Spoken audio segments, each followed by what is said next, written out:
बिस्मिल्लाहिर्रहमानिर्रहीम। अस्सलाम वालेकुम। ये पार्ट 37 है। आज हम आपके लिए किताब ला रहे हैं कलंदर ज़ात। ये एक मुकम्मल किताब है। आवाज़ तालिबान, मुसन्निफ अमजद जावेद। ये किताब 1874 सफ़ात पर मुश्तमिल है। तो आइए सुनते हैं पार्ट नंबर 37 सफ़ा नंबर 349 से। क्या हमारा यहाँ ठहरना लाजमी है? जसपाल ने पूछा। हाँ, ना ठहरना चाहो तो वो तुम लोगों का फैसला है।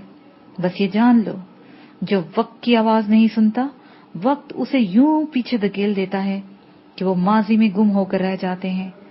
फितरत का सफर जारी है। उसे चलाने के लिए कुदरत का इंतजाम हमारी अक्ल और समझ से भी मावरा है। फैसला तुम दोनों का अपना है। ठहरो या चले जाओ, ये तुम्हारा अपना इख्तियार है। बाबा जी, मैं ये बच्चों वाला सवाल नहीं करूंगा कि हमें यहाँ क्यों ठहराया जा रहा है। यकीनन ये किसी मकसद के लिए होगा। मैं अपना आप आपके सुपुर्द करता हूँ। मैंने बड़े खलूस और जज्ब से कहा। तो जसपाल तेजी से बोला, और मैं भी ये देखना चाहूंगा कि ये जमाल किस तरह बछड़े को ज़िबा करता है। वो बुजुर्ग चंद लम्हे हमारी तरफ देखते रहे, फिर उठते हुए बोले, आओ तुम दोनों मेरे करीब आओ। हम भी खड़े होकर उनके करीब चले गए। पहले उन्होंने जसपाल को गले गिलाया। चंद लम्हे वो उसे अपने सीने से लगाए खड़े रहे, फिर छोड़कर मुझे अपने सीने से लगाया। वो चंद लम्हे जो मैं उनके सीने से लगा तो मुझे यूं महसूस हुआ जैसे मैं बेजान हो गया हूं। मेरा कोई वजन ही नहीं रहा, यूं जैसे मैं हला में मौल्लक हो गया हूं। फिर मुझे एहसास हुआ कि मेरा वजन इतना बढ़ गया है कि शायद जमीन में धंस जाऊंगा। चंद लम्हे में अपनी तेजी से बदलती हालतों पर खुद हैरान रह गया। उन्होंने मुझे खुद से अलग किया और बोले, लो भाई, मैं चला। उन्होंने अपनी लाठी उठाई और गोपे से निकलते चले गए। मैं खुदा बख्श उनके पीछे लपका तो हम भी आगे बढ़े। वो पैदल चलते जा रहे थे। इस उम्र में और इस कदर तेजी के साथ ये मेरे लिए वाकई हैरत अंगेज बात थी। उनका रुख सहरा की तरफ था। देखते ही देखते वो एक टीले पर चढ़े और फिर दूसरी तरफ उतरकर निगाहों से ओझल हो गए। आओ, मैं खुदा बख्श की आवाज पर मैं पलटा और वापस गोपे में आ गया। तब तक चाय आ चुकी थी। तानी प्यालों में चाय उंडेल रही थी। जब वो प्यालियां सर्व कर चुकी तो मेहर खुदा बख्श बोला, यकीनन तुम लोग इनके बारे में जानना चाहते होगे। हाँ, क्यों नहीं, मैंने चौंकते हुए कहा। मैं भी इनके बारे में जानना चाहता हूँ। चंद बरस कबल इन्हीं वीरानों में मेरी इनसे मुलाकात हुई थी और तब से मैं यहीं पर हूँ। जब भी इन्हें मुझे कोई हुक्म देने की जरूरत होती है, ये खुद मुझे मिल लेते हैं। मैं ना इनका नाम जानता हूँ और ना इनका ठिकाना। मैं इन्हें बाबा जी ही कहता हूँ। हमें यहाँ करना क्या होगा? मैंने उसकी तरफ देखते हुए कहा। तो चंद लम्हे सोचते रहने के बाद वो बोला, इंसान रूह और जिस्म का अजीम शाहकार है। जिस्म जिस कदर कसीफ होगा, नफ्स भी उसी कदर मजबूत होगा, और रूह जिस कदर लतीफ होगी, वो ताकतवर होगी। यहाँ जिस्म ही नहीं, नफ्स की भी तरबियत होगी।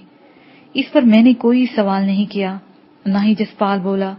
हम खामोशी से चाय पीते रहे। जब पी चुके तो उसने हमें उठने का इशारा किया और हम उठ गए।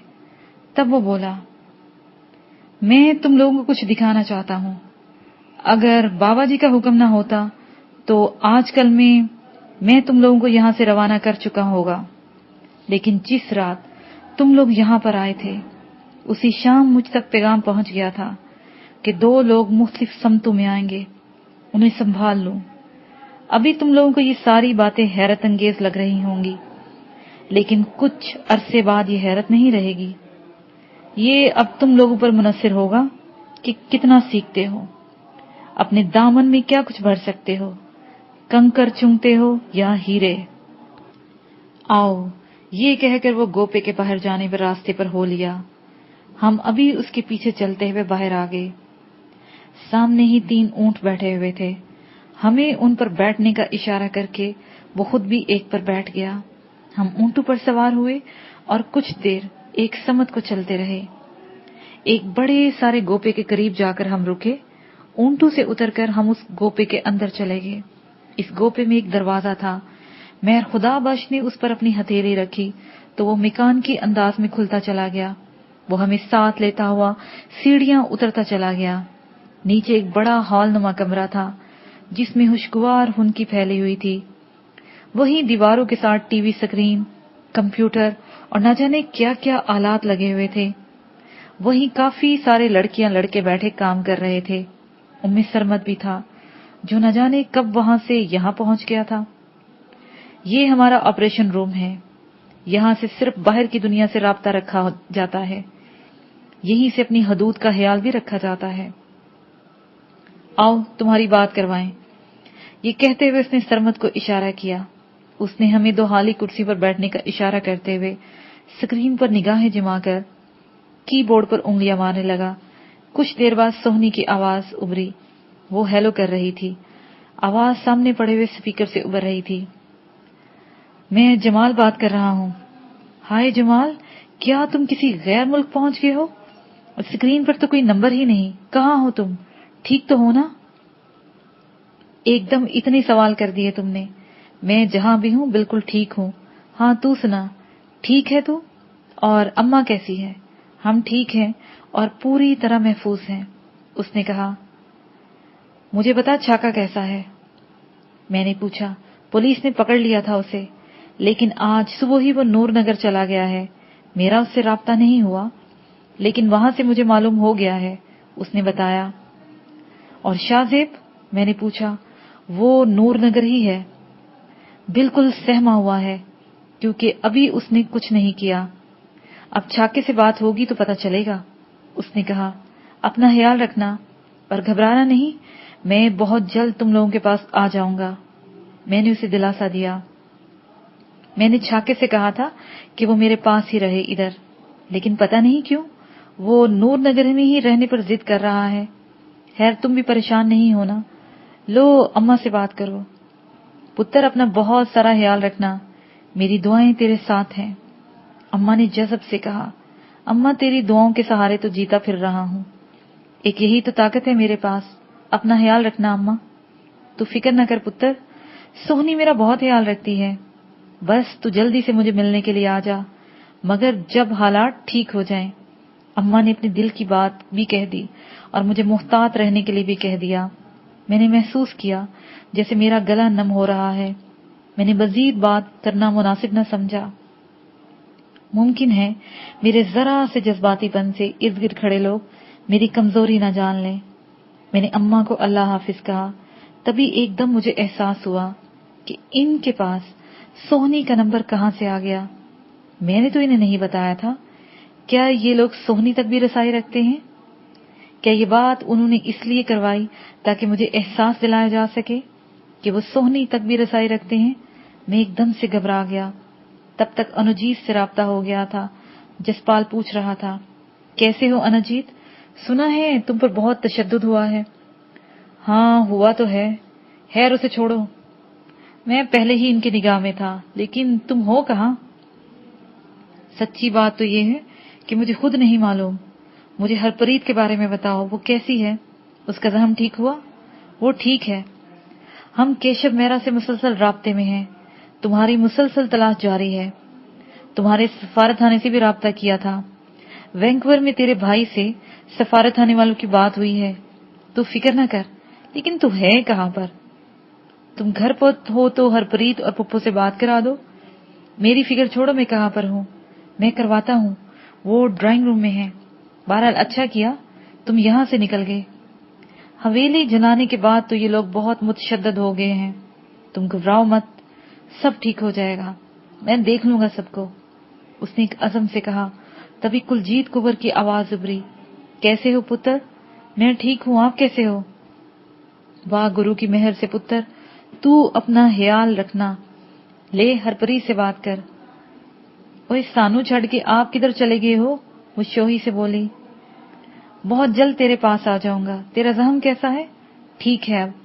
अच्छा सुन, अगर ज्यादा खराब माहौल हो जाए ना तो सीधे वैंकूवर चले जाना। यहाँ जो भी नुकसान होता है हो जाने देना, मैं संभाल लूंगा आकर। ठीक है, उसने भरपूर अंदाज में कहा और फिर चंद रस्मी फकरों के बाद फोन बंद हो गया। तब मेहर खुदाबख्श ने हमें बाहर चलने का इशारा किया। जैसे ही बाहर आए तो मैंने पूछ ही लिया, मेहर साहब, ये सोहनी का नंबर आपके पास कैसे आ गया? मुझे यकीन था कि तुम ये सवाल जरूर करोगे। सोहनी पिछले चंद हफ्तों से पुलिस के आला हकाम से मिलती रही है। तुम्हारे लिए और छाके के लिए वहां उसने अपना फोन नंबर दिया हुआ है, उसने सुकून से कहा। तो इसका मतलब है कि आपकी पुलिस हकाम तक मैंने जानबूझकर बात अधूरी की थी। यहां रहोगे ना तो सारी बातें समझ जाओगे। आओ तुम्हें कुछ मजीद दिखाऊं। ये कहकर वो अपने ऊंट पर सवार हो गया। कुछ ही फासले पर ऐसा एक और गोपा था जो पहले से निस्बतन बड़ा था। उसके चारों तरफ बाड़ थी। वहां बहुत सारी गायें, बकरियां और ऊंट थे। कुछ रेवड़ की सूरत में वापस आ रहे थे। वहीं एक तरफ अखाड़ा बना हुआ था। हम गोपे के अंदर थे तो वैसे ही सीढ़ियां उतरकर नीचे हाल में जा पहुंचे। वहां जिस्म बनाने और बदन कमाने के आलात सजे हुए थे। एक तरफ बड़ा सा मैट्रेस पड़ा हुआ था। बिलाशुबा वहां पर लड़ने की तरबियत दी जा रही थी। इस वक्त वहां 2 बंदे ही मौजूद थे जिनके बदन देखकर रश्क आ रहा था। उन्हें मेहर खुदाबख्श ने कहा, ये दोनों अब यहां आया करेंगे। जी ठीक है, कदरे उधेड़ उमर बंदे ने हल्का सा झुककर कहा तो मेहर ने हमें वापस भेजने का इशारा किया। फिर इसी तरह ऊंटों पर सवार हुए और एक मस्जिद के करीब जा पहुंचे। उससे मुल्हका एक बड़ा सा घर था। हम उसके अंदर चले गए। वहीं तहखाने का दरवाजा खुला और हम सीढ़ियां उतर गए। वैसा ही हाल था, लेकिन वहां इंतहाई खामोशी थी। सामने जरा सी ऊंची मसनद पर एक बूढ़े सफेद रेश बुजुर्ग बैठे थे। उनके सामने चंद लड़के और लड़कियां सफेद लिबास में यूं बैठे हुए थे जैसे मुराकबे में हो। वो बुजुर्ग हमारी तरफ देख रहे थे। मेहर खुदाबख्श ने इशारे से हमारे बारे में बताया। उन्होंने आंखें बंद करके हमें कबूल करने का इशारा किया। तभी हम बाहर निकल आए। इस वक्त सूरज गरूब होने को था। जब हम वापस मेहर खुदाबख्श के गोपे तक आ पहुंचे, ऊंटों से उतरकर वो हमारे पास आया और बोला, पहली जगह वो थी जहां तुम लोगों की ज़हनी तरबियत होना है, दूसरी में जिस्मानी और तीसरी में रूहानी तरबियत होगी। तुम लोग कितने वक्त में क्या कुछ सीख सकते हो, ये तुम लोगों पर मुनहसिर है। हमें अगर जिंदगी ने ये मौका दे दिया है तो हम इसे जाया नहीं करेंगे। मैंने पूरे हलूस से कहा तो वो मुस्कुराते हुए बोला, और हाँ, तुम्हें एक चीज यहां देनी होगी और वो है निशानाबाजी। तुम फनकार हो और अपना हुनर यहां दोगे अगर देना चाहो। मैं हाजिर हूं। मैंने हलूसे दिल से कहा, कल चंद लोग तुम्हें दे दिए जाएंगे, तुम उन पर तरबियत करना। और जसपाल, ये हमारा मुस्लिम सेटअप है। तुम्हें अपने मजहब के बारे में मुकम्मल आजादी है। तुम्हें जो अच्छा लगे कबूल कर लो, बाकी जबर नहीं। क्योंकि मैं समझता हूं किरदार ही वो फल है जिसके किसी दरख्त के बारे में फैसला किया जा सकता है। और हाँ, यहाँ करीब ही एक बस्ती है। अब तुम दोनों वहां एक घर में रहोगे, दरख्तों तले नहीं, उसने कहा। तो एक मकामी नौजवान हमें लेकर उस बस्ती की तरफ चल दिया। मैं उस दिन न जाने मुझे क्यों यकीन हो रहा था कि मेरी जिंदगी का एक नया दौर शुरू हो गया है, नया बाब। उस दिन बारिश टूट कर बरसी थी। मुंह अंधेरे ही जो बारिश शुरू हुई तो सारा दिन बरसती रही। दोपहर के बाद कहीं जाकर बारिश थमी तो रेत की अपनी ही जादू भरी महक ने मेरे पूरे वजूद में नशा भर दिया। सुरमई बादलों ने आसमान ढका हुआ था। ठंडी हवा चल रही थी जिसने अगस्त के आखिर के दिनों के हब्स को खत्म कर दिया था। भूरी रेत पानी से भीगकर मजीद गहरे रंग की हो गई थी। ऐसे मौसम में मुझसे बैठा नहीं गया। मैं तन्हाई में ही खुले सहरा में बाहर निकल आया। एक टीले पर काफी सारी बहेर बूटियां दिखाई दी तो मैं भी वहीं बैठ गया। मैंने अपने इर्द गिर्द सहरा को देखा। बारिश ने इसमें जिंदगी भर दी थी। पहले पहल मुझे वहां से वहशत होने लगी थी, फिर जूं जूं वक्त गुजरता गया मैं सहरा से मानूस होता चला गया। 3 माह से ज्यादा का अरसा इस वसी रेगिस्तान में गुजर गया था। यहाँ से हमें बहुत कुछ सीखने को मिला था। सही मानों में हमें अपनी औकात का पता चला था कि हम कितने पानी में हैं। कुएं के मेंढक दरिया में आ गए तो पता चला अगरचे वो एक सहरा था, बेरौनक लकोदक सहरा, वीरान मगर बकौल ख्वाजा फरीद साईं के। रोही रंग रंगीलड़ी जेड़ी यार मिलावे, रोही बहुत रंगीन है, ये हमें यार से मिला देती है कि मस्ताक हमें अंदर तक से रंगीन कर दिया। यहाँ की रंगीनी और संगीनी ने हमें बाहर की दुनिया को भुला कर रख दिया था। हमें मालूम ही नहीं था कि हमारे अंदर ऐसी सलाहियतें भी हैं। मैं वो बंदा था जिसे सेल फोन की समझ नहीं थी। अब मैं कंप्यूटर के इस्तेमाल के बारे में जान गया था। ज़हनी, जिस्मानी और रूहानी तरबियत के वो मदारिज तय किए जिनके बारे में हमने कभी सोचा भी नहीं था। बकौल हमारे एक उस्ताद के, जब हम यहाँ आए थे तवाना के बेहतर बहुत सारे अना के बुत हमारे अंदर नस्ब किए हुए थे। जितने भी अना के बुत हमारे अंदर नस्ब थे वो सब टूट गए और हमारी हालत ख्वाजा फरीद साईं के उस शेर जैसी होगी कि धुएंदार फकीर थे में से फख्र वाडिया सेटा। हम तो अब ऐसे बेअना बंदे बन गए थे जो इश्क की आग में जलते नहीं, महक सुलगते रहें, क्योंकि हमने अपने सारे फख्र और गरूर फेंक दिए हैं। वहां जाके मुझे सही मानों में मालूम हुआ कि मेरी कदर क्या है। वहां सबने तस्लीम किया था कि मैं निशाने में फनकाराना महारत रखता हूँ। इसका मैंने बारहा सबूत दिया। मैंने वहां ये महारत सिखाई। चंद लोग मेरे हवाले कर दिए गए थे जिनमें तानी और सरमद भी थे। इस एक महारत देने के अवज उन्होंने मुझे क्या कुछ दिया और किस किस महारत से नवाज दिया ये मैं ही जानता था। इन लोगों के साथ जसपाल भी शामिल था। हम सब एक दूसरे को बड़ी तेजी से नजदीक आते चले जा रहे थे। इस दौरान मैं अच्छी तरह जान गया था कि मेहर खुदाबख्श का तानी पर एवं ही नाज नहीं था। तानी बहुत सारी गैर मामूली सलाहियतें रखती थी। जहां मुझे वहां से बहुत कुछ मिला, उसमें एक तानी की दोस्ती भी थी। इन 3 महीनों में वो मुझसे कुछ ज्यादा ही करीब हो गई थी। मैंने उसे वैसे ही समझा था जैसे सरमद के साथ मेरी दोस्ती थी, लेकिन उसका अंदाज सबसे मुनफरिद था। मैं भीगे हुए मौसम में हालियो ज़हन बैठा बहेर बूटियों को देख रहा था। अचानक मुझे एहसास हुआ कोई मेरे पीछे है। मैंने तेजी से मुड़कर देखा तो तानी टीले पर चढ़ रही थी। सफेद महीन लिबास में उसका गुलाबी बदन छलक रहा था। शोल्डर कट बाल भीगे हुए थे। गले में सफेद मोतियों का हार था। पाँव में सफेद ही जॉगर्स थे। वो मेरी तरफ बड़ी गहरी निगाहों से देखती हुई मेरी जानब बढ़ती आ रही थी। मैं उठकर खड़ा हो गया और पूछा, तानी हैर तो है, तुम यहाँ कैसे? बस यूं ही, मेरा तुमसे बातें करने को जी चाह रहा था। तो आओ करें बातें, यहाँ बैठो, मैंने कहा तो वो एकदम से हमार आलूद लहजे में बोली, नहीं, पहले तुम मुझे उसी तरह निशाना लगवाओ जैसे पहले दिन मुझे थाम कर निशाना लगवाया था। उसके यूं कहने पर मैंने महसूस किया कि उसका लहजा निरा हमार आलूद ही नहीं था, बल्कि भीगा हुआ भी था। शायद वो रोमानवी था या गमजदा, इसका अंदाजा न कर सका। हैर तो है ना तानी, तुम ये ख्वाहिश क्यों कर रही हो? मैंने वाकतन हैरत से पूछा। क्या तुम मेरी ये छोटी सी ख्वाहिश पूरी नहीं करोगे? उसने जवाब देने की बजाय सवाल कर दिया। तब मैंने जानबूझकर झूठ बोलते हुए कहा, क्यों नहीं, मगर मेरे पास इस वक्त पिस्टल नहीं है। मेरे पास है, ये कहकर उसने अपनी कमीज में हाथ डाला, रीढ़ की हड्डी के पास से पिस्टल निकाला जो नेफे में उड़सा हुआ था और मेरी तरफ बढ़ा दिया। मैंने इससे मजीद सवाल नहीं किया।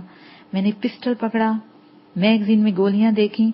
मुतमईन होने के बाद मैंने तानी की जानिब देखा तो उसने अपनी पुश्त मेरे सीने के साथ लगा दी। वो मेरे साथ चिपक गई थी। वो निशाना लगाने वाला अंदाज नहीं था। मैं चौंक गया, लेकिन उसे एहसास नहीं होने दिया। मैंने पिस्टल उसके हाथ में देकर उसकी बाहों के साथ बाहें फैलाई। वो मेरी बाहों में यूं हो गई जैसे पिघल रही हो। मैं सामने निशाना देखने लगा, मगर ऐसा कोई भी निशाना नहीं था।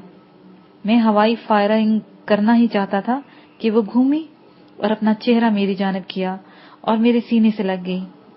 उसकी ठोड़ी मेरे बाएं कंधे पर थी। वो बेहद जज्बाती हो रही थी। میں نے اس کی پشت پر ہاتھ پھیرتے ہوئے حوصلہ دینے کے انداز سے کہا، کیا بات ہے تانی؟ کیا ہوا ہے تمہیں؟ جمال، میں تم سے محبت کرنے لگی ہوں، میں تم سے جدا نہیں ہونا چاہتی۔ اس نے بے حد جذباتی انداز میں کہا تو میں بھونچکا رہ گیا۔ میں نے کبھی ایسا سوچا بھی نہیں۔ دوسروں کی طرح اس کے ساتھ بھی ایک اچھا تعلق تھا۔ میں نے آہستگی سے تانی کو خود سے الگ کیا، پھر اس کی آنکھوں میں دیکھتے ہوئے پوچھا، یہ کیا کہہ رہے ہو تانی؟ ہوش میں تو ہو نا تم؟ ہاں، میں ہوش میں ہی ہوں۔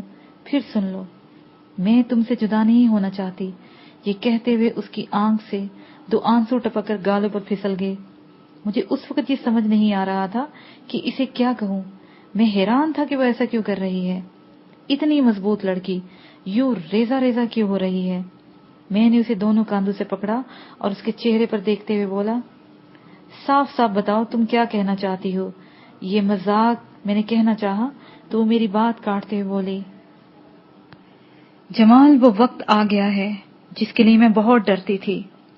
میں تم سے جدا نہیں ہونا چاہتی۔ اس کے لفظ سسکیوں میں لپٹے ہوئے تھے۔ میں خاموشی سے کھڑا اس کی طرف دیکھ رہا تھا۔ وہ چند لمحے رکی، پھر کہنے لگی، یہاں فیصلہ ہو گیا ہے کہ اب تم دونوں کسی بھی دن یہاں سے چلے جاؤ گے، بلکہ تمہیں بھیج دیا جائے گا، اور میں چاہتے ہوئے بھی تمہارے ساتھ نہیں جا پاؤں گی۔ دیکھو، میں نہیں جانتا کہ تم ایسا کیوں کہہ رہی ہو۔ تمہیں مجھ سے محبت ہے کہ نہیں، میں یہ بھی نہیں جانتا، لیکن ایک دن تو ہمیں یہاں سے جانا ہے، اور میرے ذہن کے کسی گوشے میں بھی نہیں ہے کہ تم میرے ساتھ جاؤ گی۔ میں نے صاف انداز میں کہہ دیا، ہمارے حالات ایسے ہیں کہ تم مجھ پر چاہو بھی تو یقین نہیں کر پاؤ گے۔ میرے پاس ایسا کوئی آلہ نہیں کہ جس سے میں ثابت کر سکوں کہ مجھے تم سے محبت ہے۔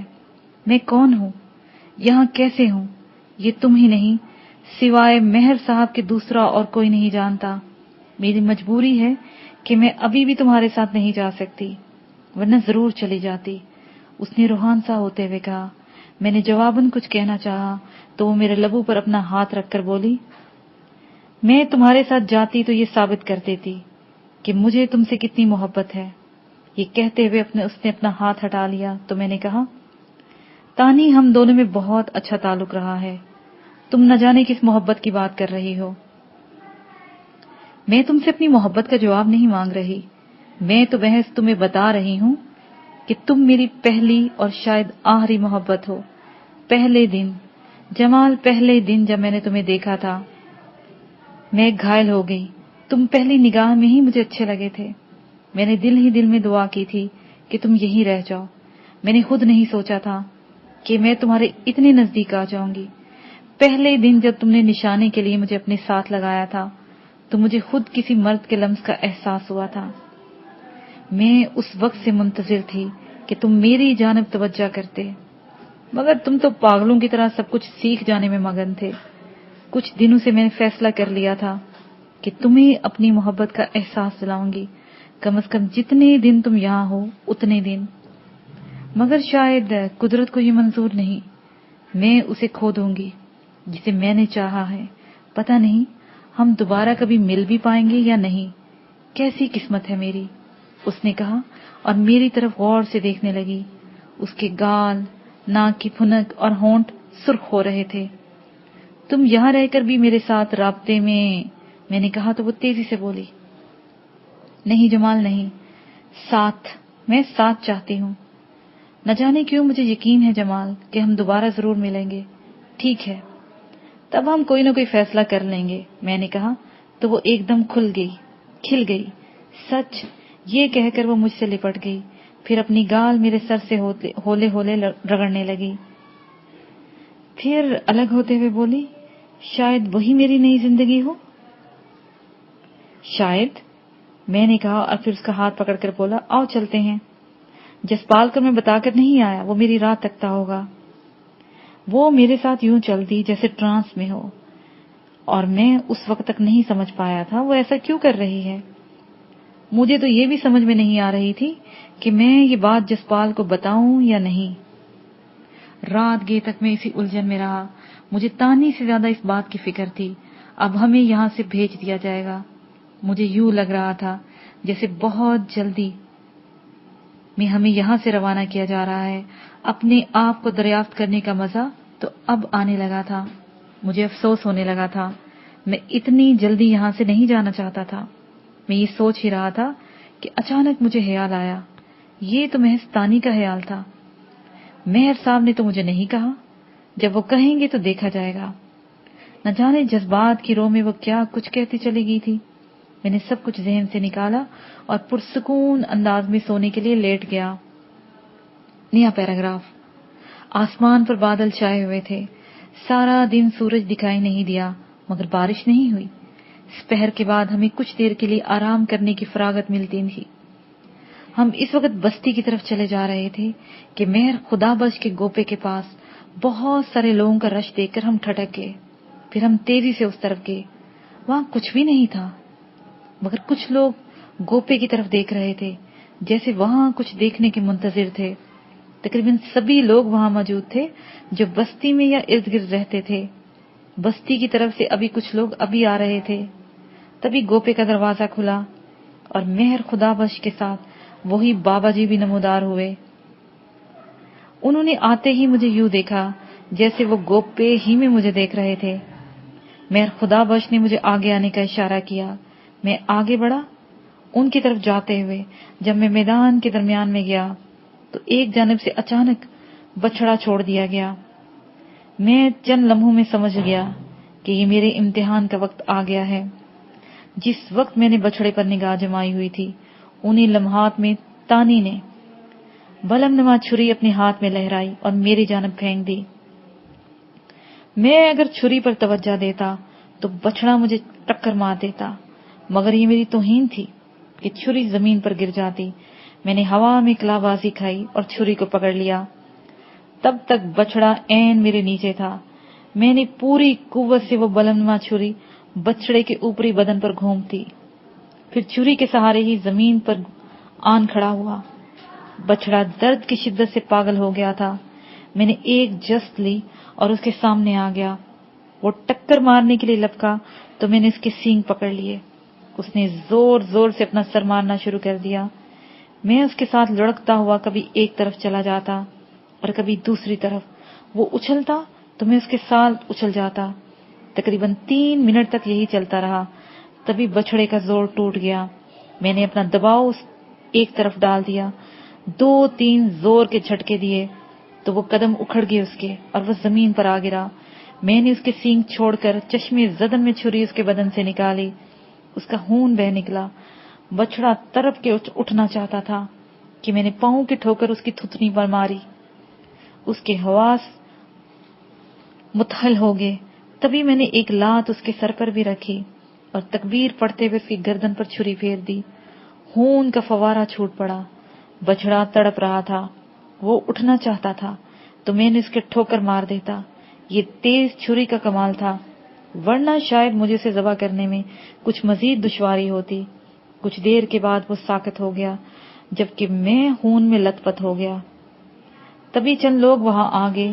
انہوں نے میرے ہاتھ سے چھری لیتے ہوئے کہا، جاؤ نہا کر بابا جی کے پاس جاؤ۔ میں نے سامنے کھڑے بابا جی کو دیکھا۔ انہوں نے ہاتھ کا اشارہ کیا، جس کا مطلب تھا کہ وہ خوش ہو گئے۔ میں تیزی سے پلٹا اور بستی کی جانب چل پڑا۔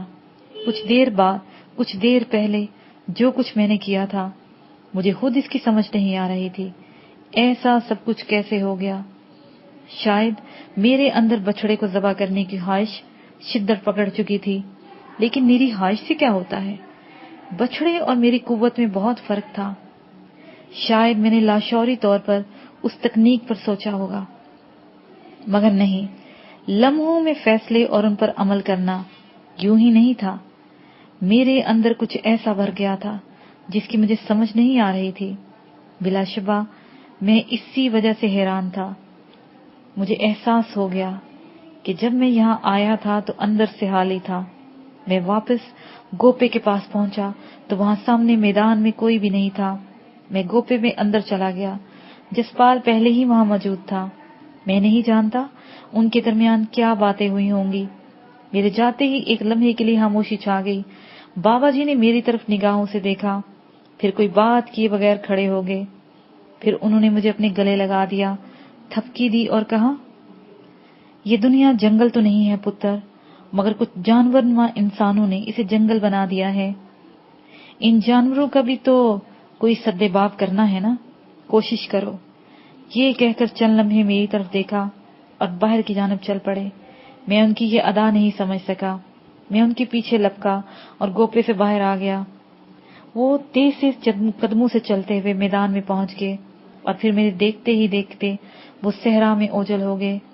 میں واپس پیڑے پر آ کر بیٹھ گیا۔ نہ جانے میں یہ کیوں چاہ رہا تھا کہ بابا جی میرے پاس کچھ دیر مزید ٹھہرتے اور باتیں کرتے۔ اس کے ساتھ ہی یہ پارٹ اپنے اختتام کو پہنچا۔